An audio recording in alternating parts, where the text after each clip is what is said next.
بسم اللہ الرحمن الرحیم۔ میں عثمان ناز ڈسکا چیمبر آف ایجوکیشن کی نمائندگی کر رہا ہوں۔ دنیا کی تمام قومیں تبھی آگے بڑھی ہیں جب وہ تعلیم کے میدان میں آگے بڑھی ہیں۔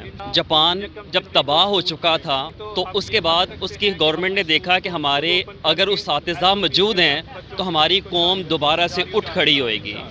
میں سوال کرنا چاہتا ہوں گورنمنٹ سے، کیا کرونا کے بعد اسکول بند کرنے سے اور صرف اسکول بند کرنے سے کیا اساتذہ کو چاہتے نہ چاہتے دانستہ یا غیر دانستہ طور پر زبوں حالی کا تذلیل کا شکار تو نہیں کیا جا رہا معاشرے میں؟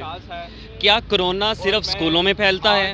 کیا کرونا ڈسپلن پسند ہے کہ وہاں آتا ہے جہاں پہ ایس او پیز پر عمل کیا جاتا ہے؟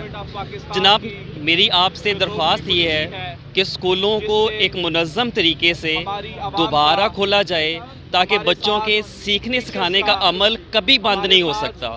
تو کیوں نہ ہم ان کو ایسی چیزیں دیں جو ملک اور قوم کی اخلاقی پستی کو ختم کر کے ملک کو ترقی کی راہوں پہ ڈال سکیں۔